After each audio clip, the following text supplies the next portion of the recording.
Bismillahirrahmanirrahim. Assalamualaikum warahmatullahi wabarakatuh. Innal hamdalillahi nahmaduhu wa nasta'inuhu wa nastaghfiruh wa na'udzu billahi min shururi anfusina wa min sayyiati a'malina. May yahdihillahu fala mudhillalah wa may yudlil fala hadiyalah. Asyhadu an la ilaha illallah wahdahu la syarikalah wa asyhadu anna Muhammadan abduhu wa rasuluhu la nabiyya ba'dah. Subhanaka la ilma lana illa ma 'allamtana innaka antal alimul hakim wa la haula wa la quwwata illa billahil aliyyil azim amma ba'd. Fa inna khairal haditsi kitabullah wa khairal hadi hadi Muhammadin sallallahu alaihi wasallam. Masyiral hadirin, teman-teman sekalian, jamaah yang semoga kita semua dirahmati oleh Allah Subhanahu wa taala. Alhamdulillah atas hidayah inayah Allah, sore hari ini kembali kita ditakdirkan untuk hadir sama-sama memohon keberkahan dari Allah. Semoga kebaikan Allah limpahkan untuk kita semua, meniti jalan yang semoga mendatangkan keridhaan, juga mendatangkan pahala yang berlimpah untuk kita semua. InsyaAllah ta'ala kita akan sedikit mengingatkan terkait dengan bagaimana kita bergaul dengan manusia dengan akhlak yang mulia. Kita bergaul dengan manusia dengan akhlak yang mulia. Karena tidaklah kita ini hidup kecuali akan bersinggungan, berhadapan dengan manusia yang lainnya, terutama keluarga kita atau juga tetangga kita, tempat kerja kita, teman-teman kita dan seterusnya.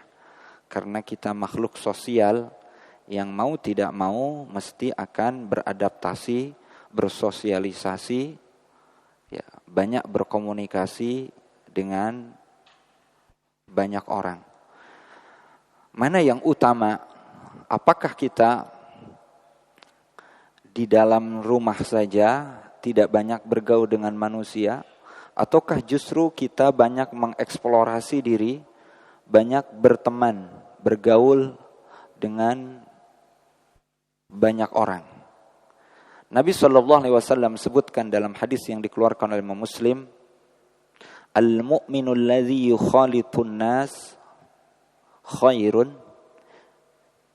Seorang mukmin yang dia bergaul dengan banyak manusia, wa yasbiru ala adzahum, dan sabar dengan ujian-ujian dari mereka, khairun, itu lebih baik. Minal mu'minil ladzi la yukhalitun nas wa la yasbiru ala adzahum, dan mereka tidak sabar dengan apa-apa yang menjadi ujian dari mereka. Tidak kita pungkiri, kalau kita bergaul, rentan sekali dengan perselisihan. Ketika bertemu dengan banyak orang, rentan sekali mungkin dengan cemoohan. Mungkin juga dengan celaan. Mungkin juga dengan perselisihan, bahkan permusuhan. Nah, ketika kita sabar menghadapi banyak ujian, ketika berteman dengan orang, maka itu lebih baik daripada justru kita mendem di kamar, menyepi, menyendiri karena sebab tidak sabar. Apain di luar? Lebih baik di dalam aja. Nah, mana yang utama? Tergantung, lihat kondisi dan keadaan. Kalau ternyata dengan bergaul itu ada banyak manfaat, maka lebih utama. Dan tentu dengan bergaul itu juga kita bersabar, itu lebih utama. Ketimbang kita justru di dalam rumah, kemudian kita tidak ada manfaat, maka tentu itu tidak baik dan tidak lebih baik daripada bergaul. Pada dasarnya para ulama sebutkan dua-duanya baik. Orang yang menyendiri, maksudnya menyendiri ini membatasi pergaulan dengan banyak manusia, itu juga baik. Tetapi berkomunikasi dengan banyak orang lain, masuk organisasi, kepengurusan, berteman, bertetangga, itu lebih baik. Kenapa? Ada banyak manfaat. Kita bisa mendapatkan peluang pahala, bisa bersedekah, bisa saling membantu, saling tolong-menolong, minimal berjabat tangan, kita melemparkan senyum.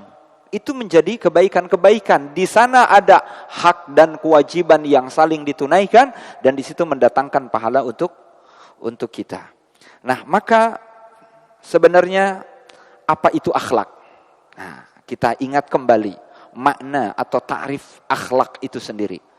Akhlak secara bahasa itu adalah tabiat. Bahasa kita namanya karakter. Secara istilah, para ulama termasuk Al-Imam Al-Ghazali, beliau sebutkan di dalam kitabnya Ihya Ulumuddin, bahwa makna daripada akhlak itu adalah hayatun rasihatun atau halun lin nafsi rasikhatun tasduru anhal af'al min khairin au syarrin min ghairi hajatin ila fikrin warwiyah. Jadi satu kondisi hati, keadaan seseorang yang kemudian memunculkan perbuatan, baik itu perbuatan yang terpuji maupun juga yang buruk, dengan cara yang spontanitas, dengan respon yang cepat. Jadi kondisi hati yang kemudian tergambarkan dengan ucapannya, perbuatannya, bisa baik, bisa buruk, dengan tanpa berpikir terlebih dahulu, bahkan dia melakukannya secara spontanitas. Maka itu disebut dengan akhlak. Atau ada juga ta'rif dari ulama kontemporer Syekh Muhammad bin Shalih Al-Utsaimin dalam salah satu risalahnya, bahwa akhlak itu adalah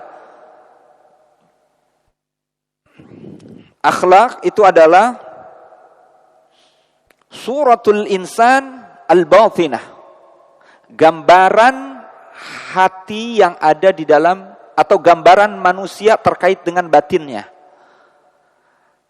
yang disebut dengan al-khuluq, yang kemudian kita minta doa kepada Allah Azza wa Jalla, Allahumma hassanta khalqi, pakai fathah, fahassin khuluqi, pakai domah. Allahumma hassanta khalqi itu berarti lebih kepada penciptaan secara fisik. Fahassin khuluqi beda. Yang tadi kho-nya difathahkan, yang kedua khuluqi, kho-nya didomahkan, itu yang disebut dengan akhlak.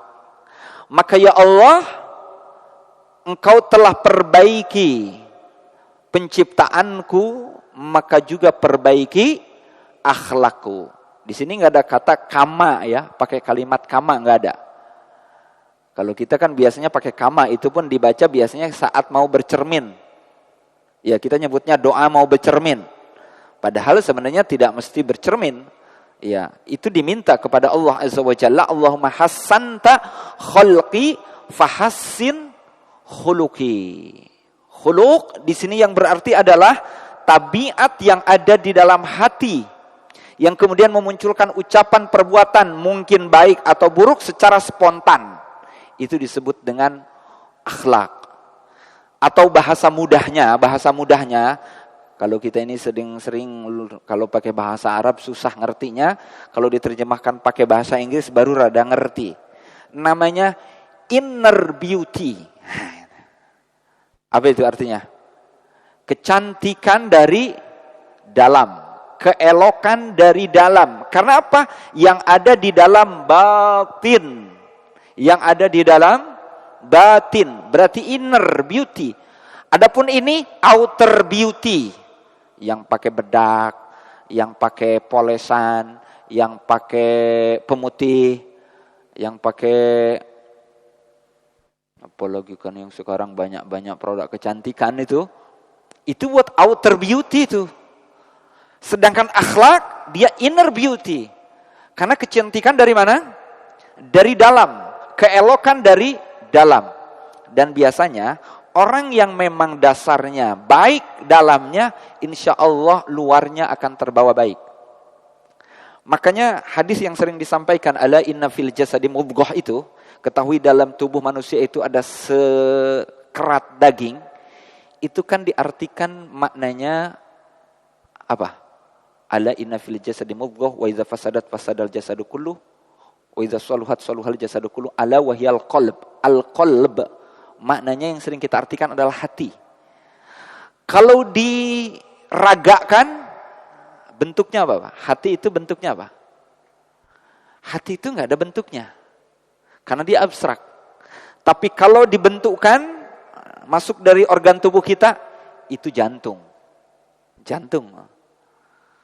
Makanya, kalau baik iya, baik pula seluruh anggota tubuhnya. Kalau diartikan jantung, ya jantung itu, makanya kan ada rumah sakit jantung. Logonya itu gambarnya apa itu?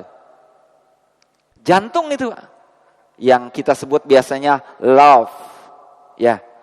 Itu kan kita sebut biasanya hati kan? Apa sih gini, apa gimana tuh ya? Ya gini. Ya.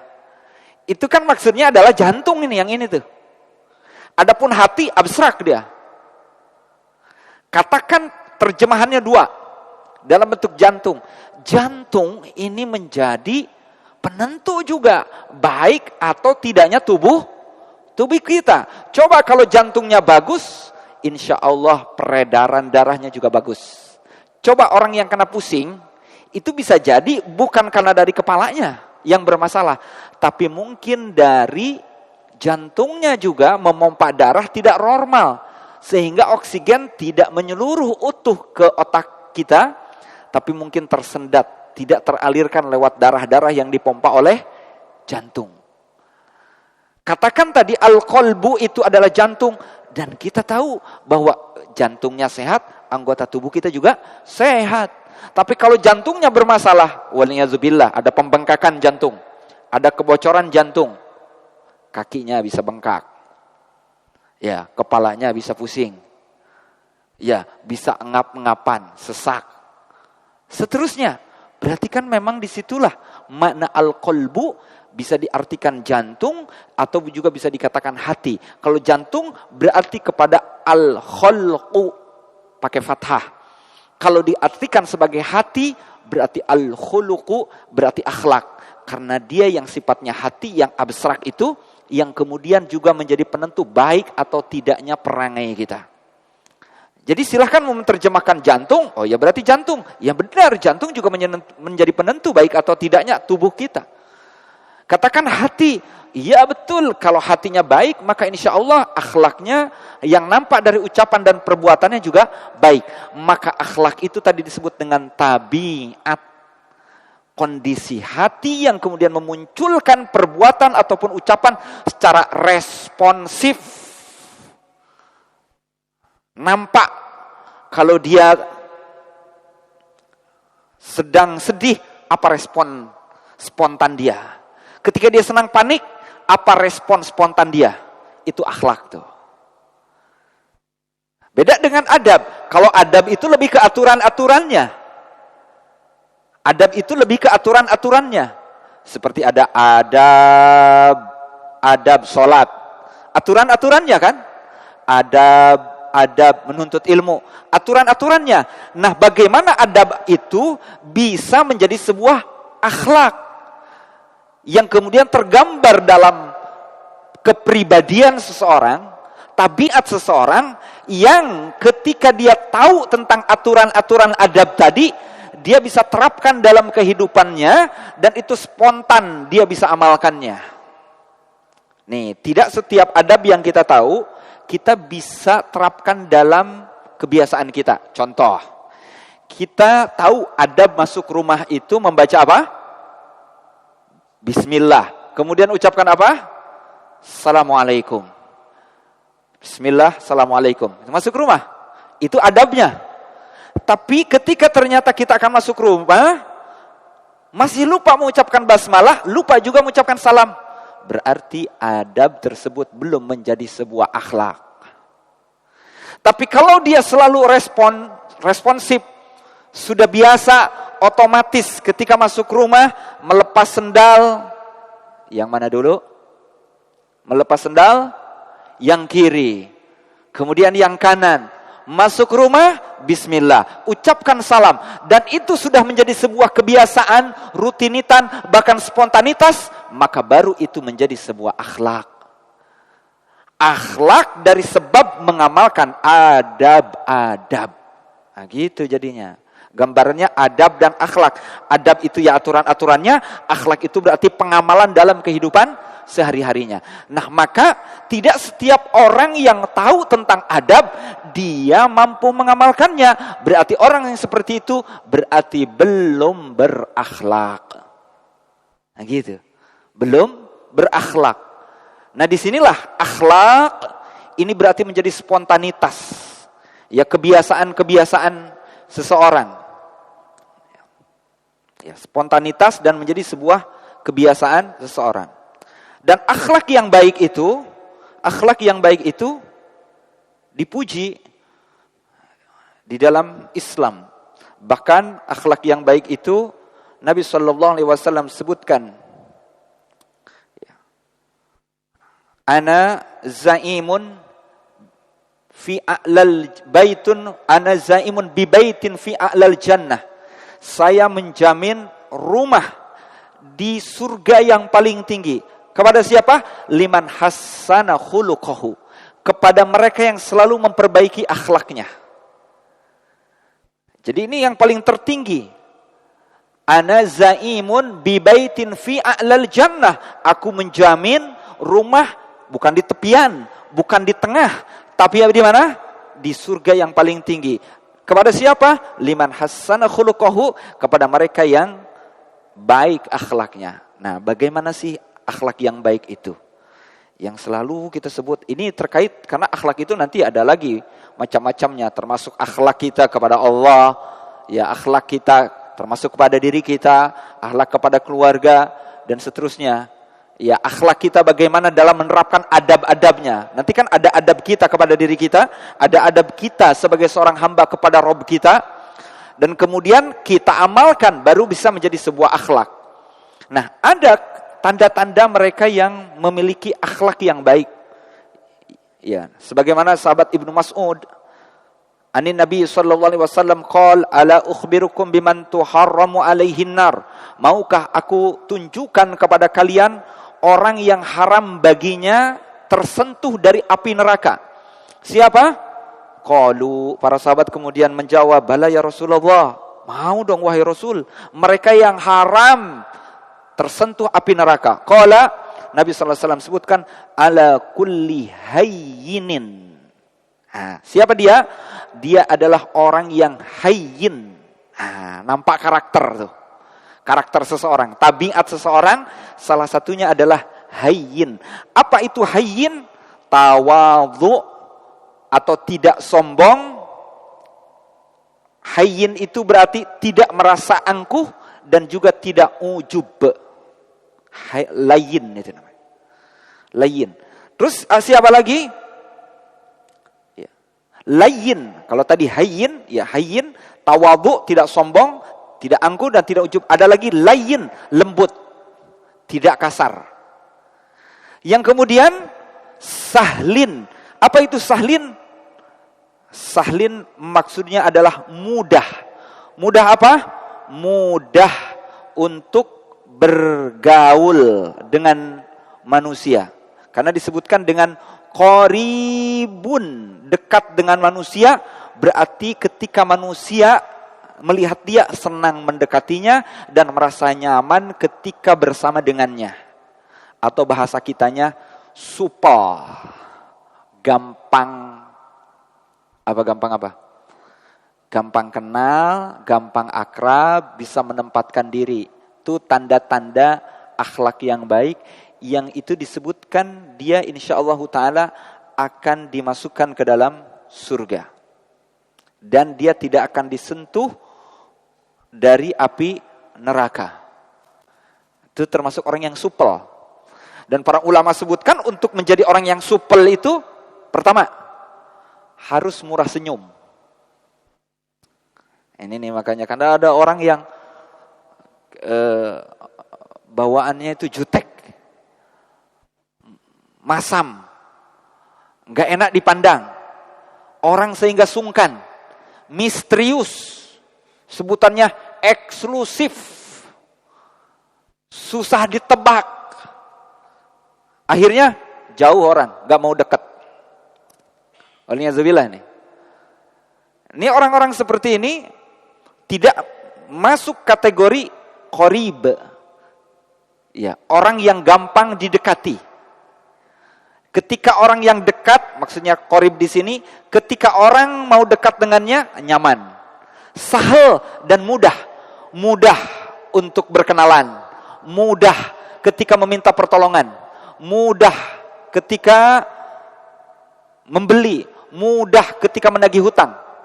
Samhan, yang Nabi SAW sebutkan, rahimallahu rajulan samhan idza ba'a wa idza ishtara wa idza qatada. Allah merahmati orang yang samhan, memberikan kemudahan, kelapangan ketika membeli, ketika menjual, ketika menagih hutang, ketika bertransaksi, ketika bermuamalah, gampang dia mah, nggak susah, nggak ribet, nggak kaku. Ini termasuk akhlak yang baik ini. Termasuk akhlak yang baik ini. Jadi nggak kaku nih, insya Allah. Jadi disinilah akhlak itu akan nampak. Ya, akhlak seseorang akan nampak. Ya, yang ini juga pernah ada di zaman Nabi Shallallahu Alaihi Wasallam. Ada namanya Al-Munzir Ash-Shaj bin Abdul Qais, radhiyallahu anhu.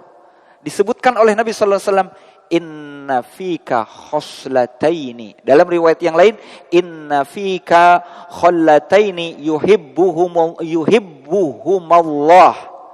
Sesungguhnya engkau itu punya dua tabiat yang disukai oleh Allah dan Rasulnya. Nah, jadi ada seorang yang bernamanya Ash-Shaj bin Abdul Qais, dipuji oleh Rasulullah SAW. Inna fika khoslataini yuhibbuhumallah. Sungguhnya engkau ini punya dua karakter, dua sifat yang itu dicintai oleh Allah. Apa karakter tersebut? Karakter tersebut al-hilmu wal-anatu. Apa itu hilm? Santun wal-anatu. Anat itu maksudnya sabar. Al-hilmu wal-anat, sabar. Sabar itu maksudnya dia enggak tergesa-gesa, tenang. Anat. Al-hilm itu tabah. Wal-anat, dia tidak tergesa-gesa dan dia lembut ketika berbicara. Dua karakter ini dipuji dan disukai oleh Allah Azza wa Jalla lewat lisan Rasulullah SAW. Nih, sahabat ini kemudian nanya, ya Rasulullah, anna atakhallaku bihima amullah jabalani alihima. Wahai Rasul, memang aku ini punya akhlak yang seperti itu atau memang Allah yang memberikan langsung kepadaku? Akhlak seperti ini nih, dua ini dari saya sendiri, ya. Akhlak aku memang seperti itu atau memang Allah yang memberikan kepadaku? Maka Nabi sallallahu alaihi wasallam menjawab, balillah jabalaka alaihima. Allah yang memberimu itu kepadamu. Jadi ada orang yang memang satu punya akhlak yang baik itu seperti ketabahan, kesantunan, ketenangan, itu memang dikasih oleh Allah dari sononya. Gak mesti latihan, akhlaknya memang baik yang memang sudah tertanam di dalam jiwanya. Jadi memang karakter dia, bawaannya begitu. Tenang, sabar, gak gerasa-gerusuk, gak tergesa-gesa, penuh pertimbangan, pemikiran. Itu memang dari sananya. Dan bisa jadi Allah berikan kepada orang tertentu, dan Allah berikan mungkin kepada suku tertentu. Ya, karena memang ada orang yang memang atau suku tertentu terkenal. Kalau suku itu mah tenang-tenang orangnya, sopan-sopan, ramah-ramah. Ada memang satu suku yang memang bawaannya dikasih sama Allah keras-keras, sompral-sompral. Ada yang memang bawaannya begitu. Siapa yang ngasih? Allah Azza wa Jalla. Memang bawaannya begitu tuh. Nah, maka pembawaan kita pun bisa berbeda-beda. Ada yang memang akhlaknya itu tenang, kalem. Bahasa namanya serang santuy, dia mah santuy. Jadi enggak gerasak gerusuk. Itu yang disebut dengan al-hilmu. Al-hilmu. Apa kata Al-Munzir? Alhamdulillahilladzi jabalani ala khallataini yuhibbuhumallahu wa rasuluh. Segala puji milik Allah yang telah memberiku dua tabiat yang disukai oleh Allah dan Rasulnya. Sekaligus berarti pelajarannya, akhlak yang baik itu satu, santun. Santun. Santun itu termasuk di dalamnya adalah ramah ketika berbicara, ketika bercakap-cakap. Dan dimulai dari mana? Dari senyum. Makanya selalu saya sampaikan kepada para penuntut ilmu, dimulai dari senyuman. Dimulai dari mana? Dimulai dari menyapa. Dimulai dari berucap, berkata-kata. Mudah bergaul, enggak eksklusif, enggak merasa paling. Ditanya, dia jawab. Bahkan kalau orang kaku, dia justru yang memulai untuk berbicara.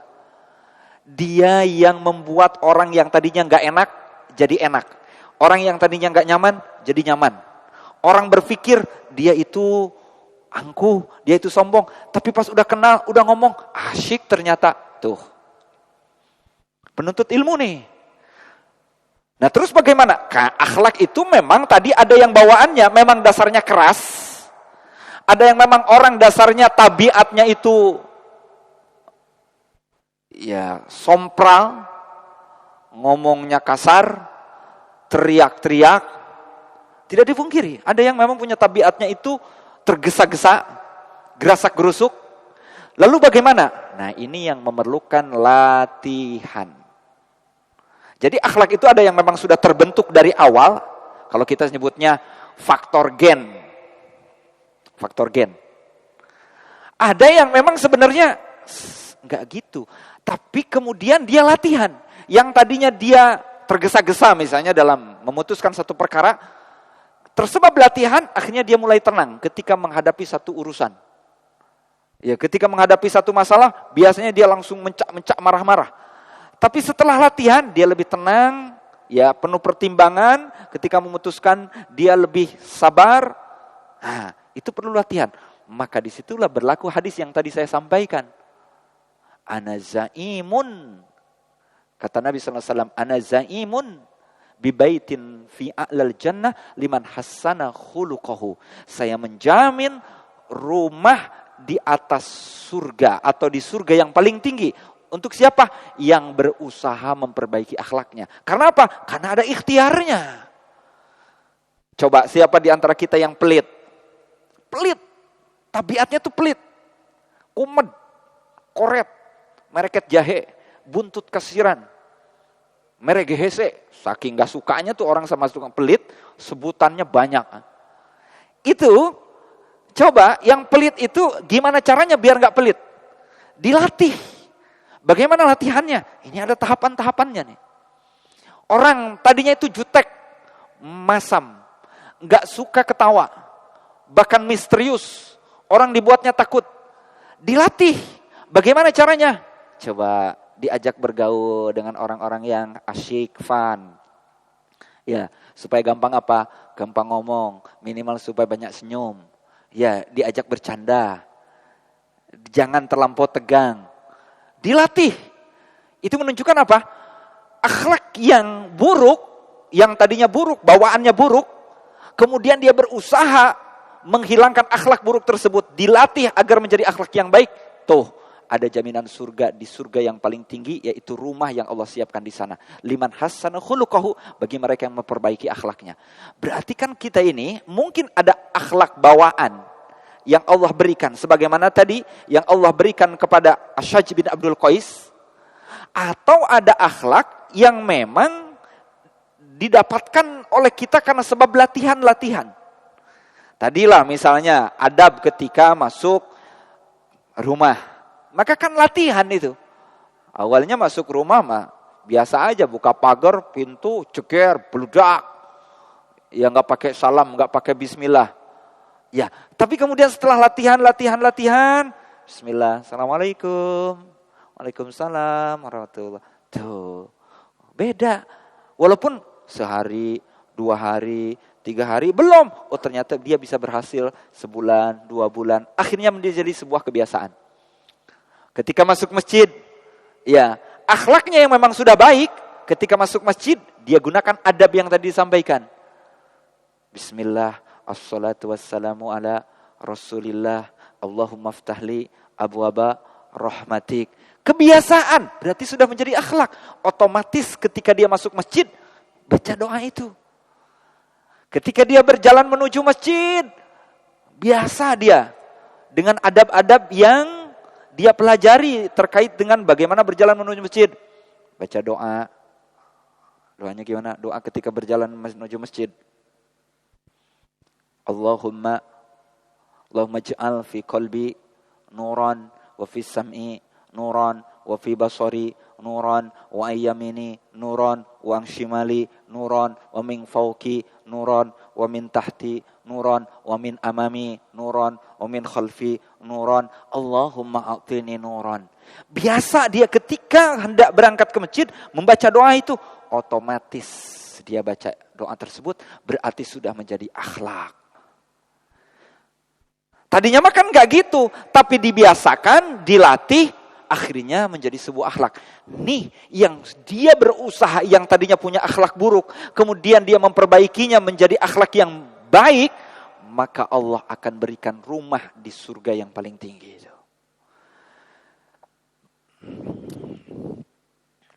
Jadi ya, kalau sekarang kita berbicara tentang latar belakang kita, mesti berbeda-beda. Mungkin ada yang latar belakangnya memang orangnya dermawan, royal sama dia mah royal. Berarti udah bagus tuh. Dia mah murah senyum, udah bagus tuh. Dia mah supel, ramah, udah bagus tuh. Tapi ada orang yang mohon maaf, sudah mah pelit, ya. Kemudian susah senyum, sulit didekati. Tapi dia tahu setelah ngaji, ternyata saya kayaknya jadi orang yang eksklusif.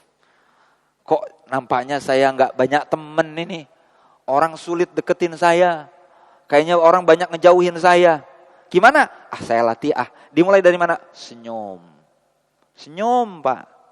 Nah ini, senyum Pak, senyum. Saya dulu sampaikan dimulai dari senyuman. Yuk kan ada yang cium. Matanya doang yang ada yang begitu, serem orang. Tapi ada yang orang belum apa-apa, senyum dia, otomatis berarti itu udah jadi akhlak. Sampai ada yang disebut dengan amis budi katanya. Amis budi itu bukan manis budi maksudnya. Maksudnya manis budi itu murah senyum, ramah sama orang, selalu nyapa. Insyaallah Pak. Itu disebutkan di dalam hadis Nabi SAW. Dia tidak tersentuh dari api neraka. Bahkan dia diharamkan untuk disentuh dengan api neraka. Bagi mereka yang hayyin, layyin, sahlin, qoribin. Orang yang tidak angkuh, dia santun, Masya Allah, supel, murah senyum, ramah. Masya Allah. Duh Ustaz, saya mah gimana orang bawaannya begini. Orang kan nyangka saya itu kan sombong. Tapi emang sebenarnya saya gak sombong Ustaz. Kan gitu ya? Sebenarnya saya tuh gak sombong, emang bawaannya begini. Oke, itu bawaan. Tapi dilatih. Dilatih. Yang tadinya tadi musam, jutek, sulit senyum. Dibiasakan senyum. Dilatih Pak. Lah gimana? Susah. Dilatih. Sebagaimana tadi kita semuanya bermula berangkat ke masjid, ya biasa aja. Masuk rumah biasa aja. Masuk toilet biasa aja. Tapi setelah tahu adab-adabnya, baru kita mulai biasakan. Sama, ketemu orang biasanya kita gak nyapa, bahkan gak salam.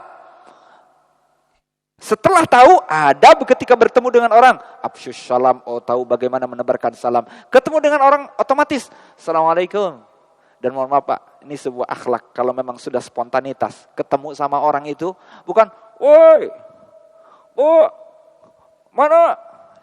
Itu kan berarti kebiasaan-kebiasaan itu. Tapi kalau orang yang memang akhlaknya baik, Assalamualaikum. Jauh-jauh juga. Assalamualaikum, udah otomatis. Assalamualaikum, otomatis. Ketimbang orang yang, bahkan kadang-kadang gak nyapa, klakson aja. Wik. Cuman gitu aja udah. Padahal bisa gak klakson, nyapa juga bisa. Itu tergantung juga kepada kebiasaan kita. Maka dilatih. Akhlak yang baik itu berarti kan dilatih. Walaupun memang ada yang Allah Azza wa Jalla berikan kepada orang-orang tertentu. Tadi kepada Asyaj bin Abdul Qais, al-hilm wal-anad. Diberikan ketabahan, diberikan kesantunan, tidak tergesa-gesa. Gitu. Senyum Pak, senyum. Dimulai dari situ, senyum dulu. Ya minimal gini, kalaupun dia punya, ya istilahnya jangan sok berwibawa jaim. Gitu. Ya tapi jangan cengengesan juga. Ya, cengengesan juga, selengean. Ya jangan. Artinya, ya ada saatnya dia memang, Nabi SAW sebutkan, alaikum bisakinati wal waqar. Hendaklah kalian tenang wal waqar dan berwibawa. Iya, ada kalanya seperti itu. Tapi tetap juga ketika berbicara dengan orang, bagaimana orang tersebut tidak dibuat sungkan oleh kita. Coba Pak, di sebagian wilayah ada orang gak mau nyapa, bukan karena dia gak mau nyapa. Emang bukan karena dia itu gak mau, sebenarnya mau. Cuman ngelihat kitanya, mungkin lihat latar belakang kita, profil kita. Secara dia mah orang kota, kita makan orang kampung. Aku mah apa atuh? Cuman bubuk rengginang katanya. Enggak berani nyapa. Dia mah beda kasta, dia mah beda kelas. Nah ketika kita berhadapan dengan orang itu, berarti kan kitanya Pak. Jangan ketika ada orang yang menempatkan kita tuh, kita lebih tinggi dari mereka, kemudian kita akhirnya keenakan. Malah kemudian merasa paling jaim. Jangan. Justru kita bersikap, ya bahasa sekarang namanya low profile. Iya, low profile, biasa aja udah. Kalau perlu dipeluk, sini bareng sini, ayo. Kayak mas siapa aja. Gitu. Kayak mas siapa aja. Aduh saya tuh sungkan kalau ketemu. Kok sungkan kayak mas siapa? Kita kan saudaraan. Oh. Ya saudara. Kita kan saudara se-Adam, se-Hawa. Minimal kan begitu. Kita kan deketan. Kok pakai sungkan segala. Udah sini. Kalau perlu, kalau memang dia pemalu, digandeng. Bagaimana dia nggak malu.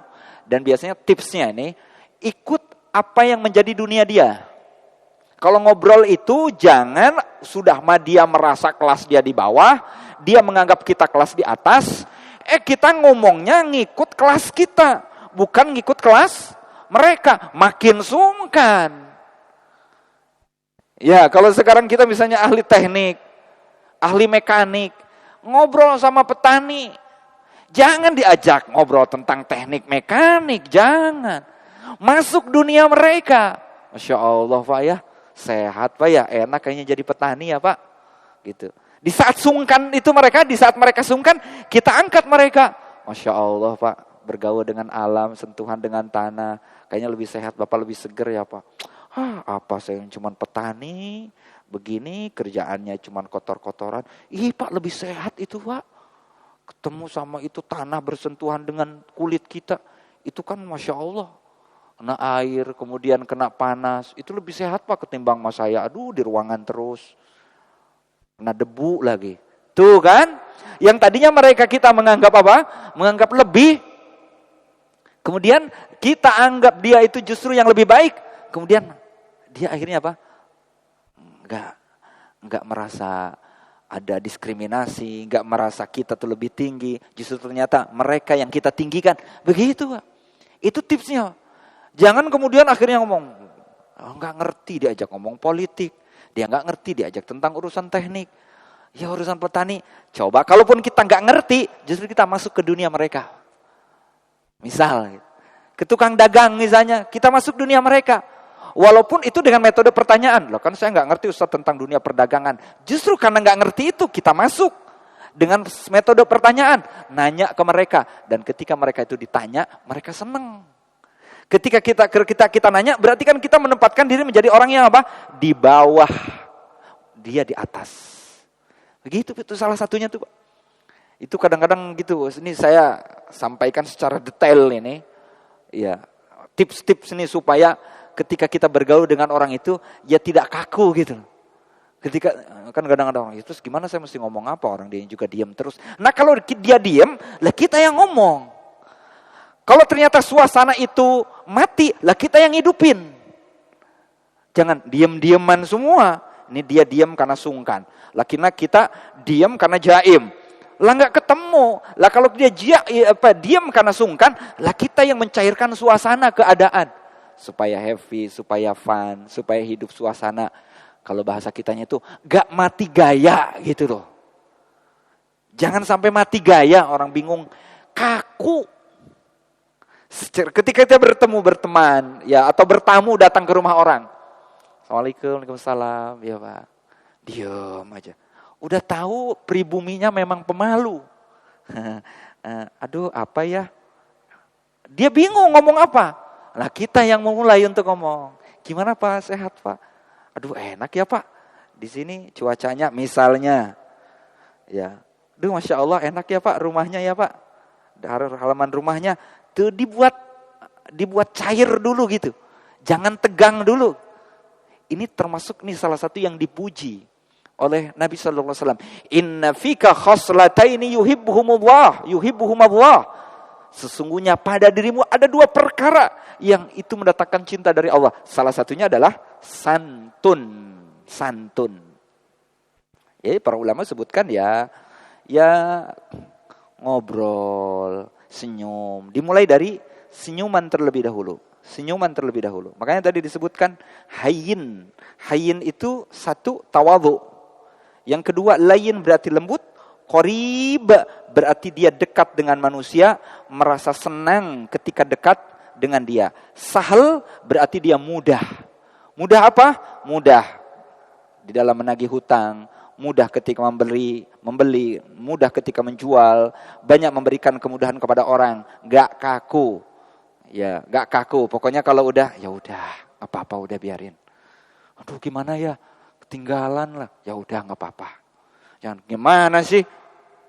Kan udah saya bilang. Nah, ini. Itu kan akhlaknya otomatis nih, ngambekan.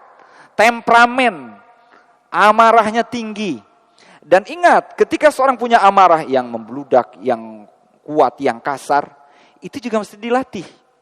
Yang Nabi sallallahu alaihi wasallam sebutkan, wa may yatasabbar sabbarahullah. Siapa orang yang berusaha untuk sabar, maka Allah akan berikan kesabaran kepada dia. Berarti kan menunjukkan sabar, termasuk tadi hayyin, layyin, qarib, sahal, itu berarti kan dilatih.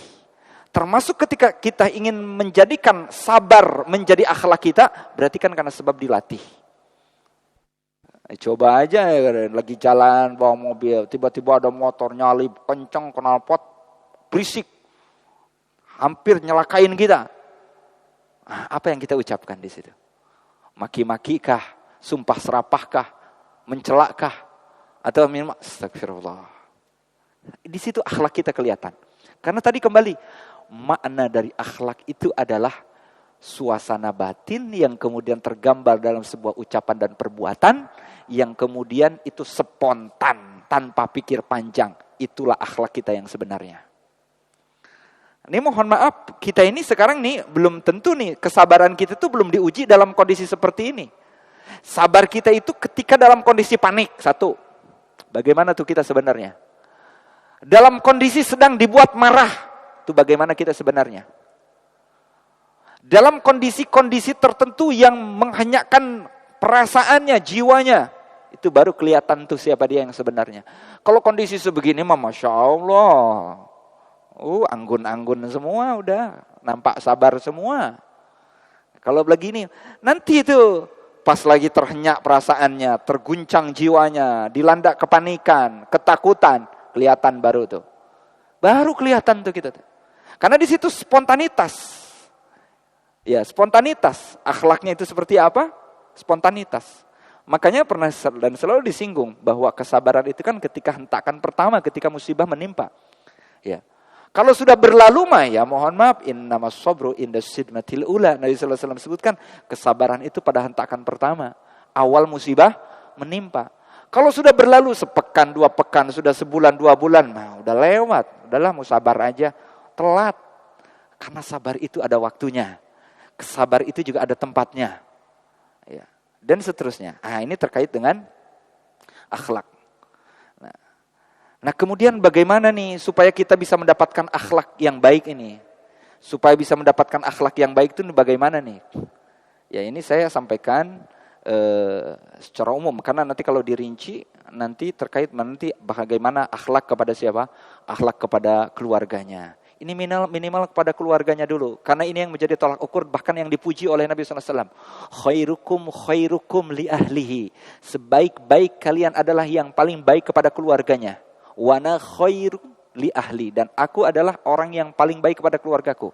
Kalau di tempat kerja mah bisa jaim, bisa jaga amarah, apalagi dia sebagai bawahan, dimarahin sama atasan. Sebenarnya kesel, dongkol, marah, tapi apa daya? Saya cuma bawahan. Akhirnya sok, ya Pak, ya Mas, ya Bos, ya. Padahal hatinya mangkel. Karena apa? Dia tidak marah karena tidak ada daya. Mohon maaf, akhlaknya bukan di situ dilihatnya, bukan. Nabi SAW sebutkan, lihat di rumah. Kenapa? Di rumah dia menjadi ar-rijal. Menjadi apa? Pemimpin. Ketika dia punya wewenang, kepemimpinan, punya otoritas, dia bisa berbuat apapun, istrinya bisa diapain? Mampu. Anaknya juga bisa diapain? Dia bisa. Tapi dia lebih memilih untuk sabar. Ketika istrinya marah-marah, dia tidak gunakan kemudian, kamu berani sama saya. Kamu tuh perempuan, saya ini laki-laki. Kamu tahu, laki-laki itu rijal. Kamu tahu, saya ini tulang punggung, kamu tulang rusuk. Bisa apa kamu? Emang kamu apa? Baru kelihatan tuh. Udah bagian di tempat kerja, iya Pak, iya Bos. Lah itu mah karuan, karena memang dia gak punya jabatan. Dimarahin sama atasan. Takut dikasih SP. Kalau nggak dikeluarin kan repot. Nah coba lihat di rumahnya tuh. Bapak mampu untuk meluapkan emosinya, amarahnya. Tapi lebih milih untuk menahannya. Masya Allah. Di situ lihat akhlaknya. Maka Nabi SAW, wa ana khairun li ahli. Dan aku adalah orang yang paling baik kepada keluargaku. Paling baik itu gimana? Pernah marahan nggak? Pernah marahan juga. Nabi SAW itu pernah juga marahan sama Aisyah. Bahkan pernah sering disampaikan riwayatnya ketika Nabi SAW diomelin sama Aisyah. Wah, omel juga namanya perempuan, ya memang sifatnya ngomel, tabiatnya ngomel. Bahkan ngomelnya ini teriak-teriak sampai suaranya terdengar keluar rumah. Aisyah radhiyallahu anha. Dan ini diriwayatkan oleh Imam Muslim bahwa Aisyah pernah marah-marah, ya berteriak kepada Nabi SAW di dalam rumah. Sampai suaranya terdengar keluar rumah. Kemudian apa yang terjadi? Nabi SAW bagaimana? Bagaimana wataknya, tabiatnya atau akhlaknya tadi? Apakah Nabi SAW, Aisyah, kamu nih sadar diri dong. Ngaca dong. Kamu itu seorang perempuan. Saya ini seorang nabi. Bukannya kamu tahu, saya ini seorang nabi yang mendapatkan wahyu. Sudah ada jaminan surga untuk saya. Apakah Nabi SAW begitu? Enggak. Kalaupun memang begitu, ya memang iya. Nabi SAW pemimpin, seorang nabi, mendapatkan jaminan surga. Emang iya. Tapi apakah kemudian Nabi SAW berkata seperti itu kepada Aisyah? Tidak. Bahkan Nabi SAW diam. Dan kalau begitu, wahai Aisyah, kalau memang tidak ada titik temu, kalau begitu kita cari penengah aja dah. Cari penengah. Kita cari hakim untuk kita ya memutuskan siapa yang benar, siapa yang salah. Akhirnya Aisyah menyebutkan, ya udah setuju. Kalau begitu kita cari hakim. Padahal Nabi SAW itu adalah seorang hakim, seorang pemimpin, pemutus setiap permasalahan. Ya, kita cari hakim. Siapa hakimnya? Tiada lain, tiada bukan yang menjadi hakimnya ayahanda dari Aisyah. Siapa? Abu Bakar As-Siddiq. Yaudah kalau begitu kita cari hakim. Jadi siapa? Mertuanya Nabi SAW. Ketika ternyata kemudian ngadu, Masya Allah, ketika itu apa yang terjadi? Abu Bakar As-Siddiq radhiyallahu an, ketika mendengar bahwa terjadi pertengkaran seperti ini, ketika ada masalah seperti ini, Abu Bakar enggak lantas kemudian marahin Rasul juga, enggak. Apakah kemudian marah? Kamu ini gimana? Kamu kan seorang nabi, panutan. Gimana sih kok kamu bikin marah anak saya? Selama ini anak saya didik, saya rawat, saya sayang-sayang, saya timang-timang. Sampai ada semut. Nah kalau kita ini ngomong, kalau kita sampai ada semut nempel di pipinya, gigit kulitnya, saya kejar tuh semut. Kalau kita kan begitu. Dimarahin tuh suaminya. Kalau bikin istrinya nangis. Tapi apa yang terjadi? Abu Bakar As-Siddiq justru malah marahin siapa? Aisyah radhiyallahu anha. Bahkan Abu Bakar hendak memukul Aisyah. Di depan siapa? Di depan Nabi SAW. Aisyah lari. Lari cari perlindungan. Larinya kemana? Bukan ke kamar. Bukan ke kolong meja. Bukan ke belakang pintu. Tapi larinya nyari perlindungan kemana? Ke tubuhnya Nabi SAW. Ketika hendak dipukul, berlindung cari perlindungan di belakang Rasul. Sehingga ketika Abu Bakar hendak memukul, ke sebelah kanan, Nabi SAW ke kanan.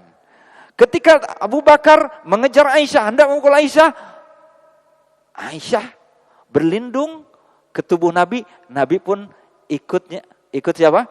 Ikut Aisyah, dilindunginya Aisyah. Lantas kemudian apa yang terjadi setelah itu? Setelah itu kemudian kalau begitu wahai Aisyah, yang ternyata melindungimu, yang ternyata yang menjadi hakim itu adalah aku. Maksudnya apa? Ketika ternyata ada permasalahan, ternyata yang menjadi tempat berlindung bagi seorang perempuan itu adalah suaminya. Dan saat itu Nabi SAW memberikan perlindungan kepada Aisyah. Dan gak kemudian Abu Bakar marahin Aisyah. Itu gak kemudian lantas, tuh dengerin apa kata bapak kamu kan. Makanya tuh dengerin. Pas ketika hendak dipukul atau dimarahin sama bapaknya, udah marahin aja, marahin. Enggak gitu, Nabi enggak. Justru melindungi siapa? Aisyah. Dan ketika dilindungi Aisyah akhirnya kemudian apa? Luluh. Akhirnya lembut juga. Jadi akhirnya kepada siapa juga? Meminta perlindungan kepada Nabi Sallallahu Alaihi Wasallam. Sampai akhirnya baikan pulang ke rumah. Pas pulang ke rumah, Masya Allah, ternyata didapati ketika Abu Bakar balik ke rumahnya, Nabi dan Aisyah telah basah rambutnya. Sambil makan apa? Anggur. Ya pas ternyata dibuka pintunya, ternyata rambut Nabi sudah basah, rambut Aisyah juga sudah basah. Apa kata Abu Bakar? Kamu kemarin pas bagian ada masalah aja, saya yang dicari-cari. Pas sekarang lagi enak-enak, gak ngajak-ngajak saya. Karena saat itu sedang makan anggur. Bagian begini saya gak dikasih tahu, lagi enak-enak makan anggur. Kemarin bagian ada masalah, saya yang dicari. Di situ menunjukkan apa? Akhlak yang tergambar dari seorang Nabi Sallallahu Alaihi Wasallam. Sekaligus juga siapa? Abu Bakar As-Siddiq radhiyallahu an. Lihat ketika ada masalah, apa nih yang kira-kira yang mendatangkan kebaikan dan kemaslahatan? Kalau sekarang memuncak amarah sebagai seorang suami, istri sedang marah ngomel, dengerin dulu dan mesti harus jadi lawan dan kita itu mesti berpasang-pasangan. Kalau dia sedang menjadi api, kita jadi air. Jangan ketika di sana jadi api, kita jadi api. Nggak matching. Coba cari lawan. Yang satu diem, yang satu aktif dong ngomong. Ini udah satu diem, ini juga diem. Yang nggak ngomong-ngomong, akhirnya diem-dieman. Makanya tadi saya sebutkan, kalau di hadapan dengan orang yang tadi mati gaya, nggak bisa bicara, fasib ketika bergaul, susah senyum. Lah kitanya yang senyum duluan. Udah tahu memang bawaan watak karakter dia itu jutek. Lah jangan dilawan jutek, jadi lawannya. Lawan jutek apa? Senyum. murah senyum, ramah. Begitu. Itu akhlak. Cari lawan, apa-apa cari lawannya. Ya, wa khalaqnakum azwajani, kalau coba perempuan lagi marah, udah dengerin aja kali-kali, emang suami doang yang pengen marah. Istri juga kali-kali dong pengen ngomel, kita jadi pendengar. Sebaliknya kita yang ngomong, ya istri suruh dengerin. Lah kalau dua-duanya ngomong maka agak ya repot nanti. Coba apa-apa kan kalau bersama ada siang, ada malam, jadi indah. Dan salah satunya akhlak yang hendaknya ditunjukkan oleh kita, salah satunya akhlak kita kepada keluarga, termasuk anak dan istri kita. Di situ. Itu akhlak yang pertama. Supaya apa? Supaya tahu nih kita ini terbaik atau tidak. Karena disitulah kita memegang kekuasaan, wewenang, otoritas. Apakah kita bisa mengendalikan nafsu kita, emosi kita, atau amarah kita? Nabi SAW sebutkan, laisa syadidu bisur'ati innama syadidu allazi yamliku nafsahu indal ghadab. Yang kuat itu bukan dia yang mengarahkan kuat ototnya, yang dia juara di tempat gulatnya, tapi yang mampu menahan emosinya ketika dia sedang marahnya. Itu. Ini dalam kehidupan sehari-hari, Makanya saya sampaikan, ini termasuk, ada sebenarnya ini saya ambilkan sumber ini, termasuk ini dalam kitab Tazkiratus Sami ini. Ya, yang pernah kita sampaikan juga ada penuntut ilmu, dan saya langsung loncat, ini termasuk ada bergaul dengan manusia. Kenapa? Ada banyak para penuntut ilmu, tapi tidak mencerminkan dia orang yang berilmu, minimal dalam tata cara bergaul. Ya, dia tidak ramah. Dia Masya Allah, dari kata-katanya kasar, ucapannya kotor, ya. Kemudian sulit untuk bergaul, nampak eksklusif. Kalau sudah berilmu, Masya Allah, sama orang murah senyum, bergaul, termasuk sama anak dan istrinya. Lalu bagaimana nih, supaya kita ini bisa mendapatkan akhlak yang baik? Pertama, ada yang memang tadi faktor bawaan, yang Allah kasih untuk dia, atau bisa juga disebut dengan faktor gen. Tapi gen itu biasanya sedikit, Pak. Gen itu biasanya sedikit. Yang dikasih itu langsung oleh Allah Azza wa Jalla itu sedikit. Sedikit saja, berapa persen saja. Dan ada penelitian justru kita itu lebih banyak dipengaruhi oleh lingkungan. 80% lingkungan. Itu yang disebutkan di dalam hadis Nabi SAW. Bahwa setiap manusia, kullu mauludin yuladu alal fitrah. Setiap manusia dilahirkan dalam keadaan fitrah. Fitrah itu dalam keadaan Islam. Fa'abawahu yuhawwidanihi au yunassiranihi au yumajjisanihi. Maka kemudian lingkungannya yang mendidiknya lah, yang menjadi orang tuanya lah, yang menjadikan Yahudi, Nasrani ataupun Majusi. Di sini ada hikmah juga, faidah juga, bahwa orang itu bisa beriman. Tadinya beriman, membawa Islam, kemudian bisa menjadi tidak beriman. Kenapa? Pendidiknya kafir. Yahudi, Nasrani atau Majusi, maka anaknya terbawa menjadi kafir. Sama juga ketika tadinya orang ini baik, tapi bergaul di tempat yang tidak baik, bisa menjadi tidak baik. Maka berarti untuk bisa menjadi orang yang punya akhlak baik, berarti yang paling pertama harus diperhatikan, dikondisikan adalah lingkungan yang baik atau teman yang baik, termasuk tetangga yang baik. Tetangga yang baik nih. Perhatikan tetangganya. Maka ketika ada isi kajian di satu tempat, di lingkungan RT, di lingkungan RW, kemudian di sana disampaikan tentang adab dan akhlak.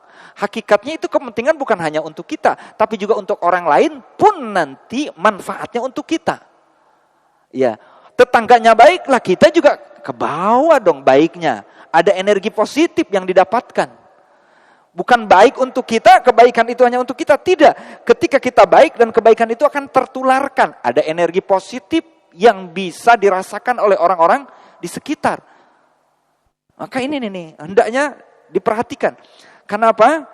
Karena teman bergaul, lingkungan sekitar, itu mencerminkan diri kita, mencerminkan kondisi dan keadaan kita. Nabi SAW sebutkan, al-mu'minu mir'atu akhihil mu'min. Seorang mukmin itu cerminan dari saudaranya yang mukmin yang ada di sekitarnya. Kalau orang sekitarnya begitu, ya enggak jauh dia juga begitu. Saya emang nggak begitu Ustadz. Enggak, saya emang gitu. Minimal kebawa tuh dia. Gaya-gayaan. Kenapa? Kalau satu lingkungan itu nggak kompak, ya satu nggak kompak, udah jadi nggak kompak. Satu lingkungan itu iri, hasut, dengki, atau misalnya punya tabiat yang bagus, biasanya menular itu ke lingkungan sekitar. Akhirnya jadi yang tadinya nggak baik, makin nggak baik. Yang tadinya mau baik, nggak ada motivasi karena lingkungannya juga nggak baik. Tadi yang mau baik aja akhirnya sulit. Karena apa? Lingkungannya nggak mendukung. Nah, berarti untuk bisa mendapatkan akhlak yang baik, salah satunya ya berarti lingkungan, teman. Yang disebutkan oleh Nabi SAW, al-mu'minu mir'atu akhihil mu'min. Mukmin itu cerminan dari saudara mukminnya yang lain. Ya, wallahu taala a'lam wa alam. Ya, jam berapa masuk? Udah masuk? Belum ya? Sudah. Belum ya? Ya. Ya, wallahu alam, masih ada beberapa menit. Di jam saya 18.18 ya. Ya, ada beberapa menit lagi. Saya cukupkan dulu sampai di sini karena habis maghrib juga mohon maaf, izin saya tidak bisa lanjutkan. Jadi saya cukupkan dulu sampai di sini karena pembahasan ini juga insyaallah taala masih ada hal-hal yang mestinya disampaikan. Tadi lingkungan yang baik, termasuk juga nanti bagaimana kita juga menampakkan dari pakaian kita, karena akhlak yang baik itu dimulai dari diri kita sendiri. Ya, ucapan kita, termasuk pakaian kita, termasuk juga meninggalkan hal-hal yang tidak bermanfaat untuk kita. Itu juga penting. Dan kemudian baca biografi orang yang memiliki akhlak yang mulia, sehingga menjadi motivasi untuk kita semuanya. Wallahu ta'ala a'la wa a'lam. Sudah masuk ya? Baik, kita cukupkan sampai di sini. Semoga Allah memberikan banyak kebaikan dan keberkahan, dan Allah berikan kepada kita akhlak yang mulia. Allahumma hassanta khalqi fahassin khuluqi. Ingat, doa ini bukan hanya untuk bercermin, tapi dimintakan dalam setiap doa kita. Sallallahu ala nabiyina Muhammad wa ala alihi wasallam. Subhanakallahumma bihamdika asyhadu an la ilaha illa anta astaghfiruka wa atubu ilaik. Assalamualaikum warahmatullahi wabarakatuh.